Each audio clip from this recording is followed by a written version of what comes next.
you have a stone picked for us. First thing you want to do no more damage. Okay? If you look at that stone right there, don't touch it. That's about to go over. And if you start scrubbing on it, you could accidentally push that over. You could break it. I mean, that can be safe.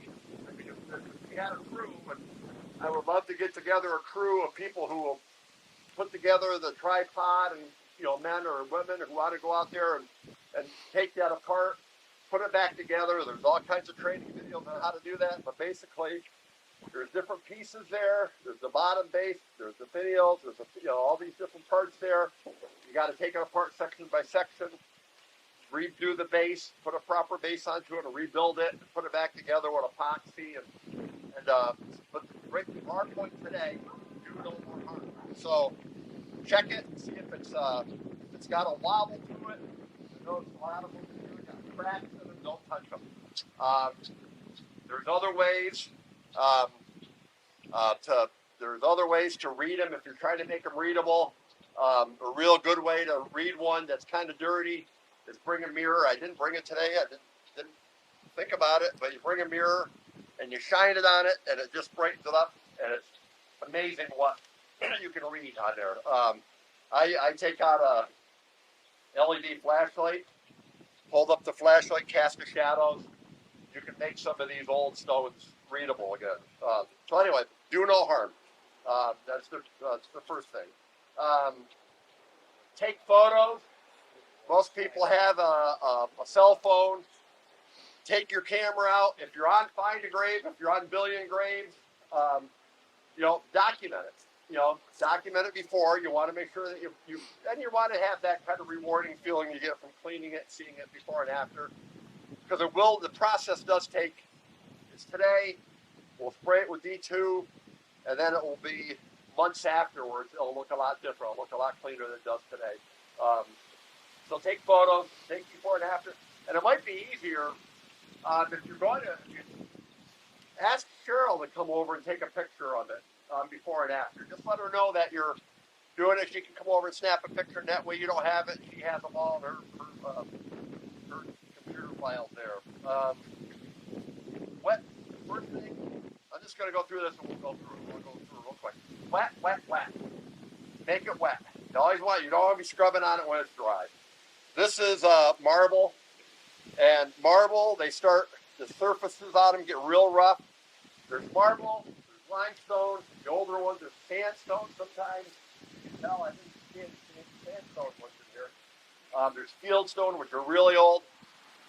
There's granite, which is the hard stuff like your kitchen cabinets, is what they make stones out of. The Bell's got some new granite ones over there. They'll take anything. I mean, they're nice, hard, dense material. You'll get away with a lot of accidents with those. These marble ones, the fieldstone ones, the sandstone ones are a lot more delicate. You can tell this is marble because you feel the surface is rough. What's happening is that the marble is basically, I think, calcium, the old clamshells that have been compressed, and they just start weathering away and they get real rough. This one's still pretty readable. There are another marble around here that's pretty unreadable. So wet. You want to keep them wet. So we spray down in the bucket. We've got water. We've got soap. This is Orvis soap. It's on the list here. Orvis soap is basically horse shampoo. It's neutral ion. It's neutral ion, neutral pH. So there's nothing that a lot of soaps have fly, and the pHs are different. So and they'll attack the stone. This is what's recommended by most of the professionals. You can buy it at like Farm and Family or Essential Tractor or whatever it's called today. It's about 30 bucks per gallon. Interestingly, on the bucket it says it comes as like a gel paste. If it's cold, it's looks like Crisco, but when it warms up, it's like a goo. And you pour it in, and it says quilters use it all the time. And I've asked a number of quilters who've never heard of it, but it's so gentle, it's recommended for use of quilters, wool, stuff like that. But I always call it horse shampoo because they use it on horses and livestock. So that's what's in the one that's marked soap. If you have one. These are also soap. These are very handy. You can get them at what's the name of the tool place down there? On Harbor Freight. Harbor Freight. I said the right on. These are like $5. They're very cheap. You pump them up, and you can spray. It's a very handy way to use soap.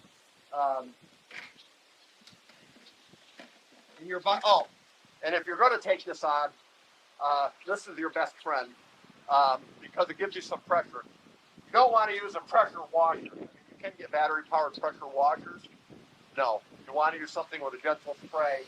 This has enough. It's more than a trigger bottle, but it gives you that spray. They do have battery-powered ones of these that you see a lot of people using just because they don't want to do the pumping. But that's your best friend, and I got 2 of those around here.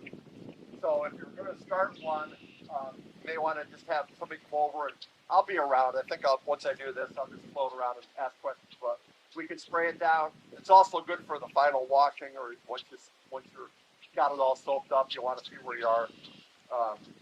And then there's a variety of brushes.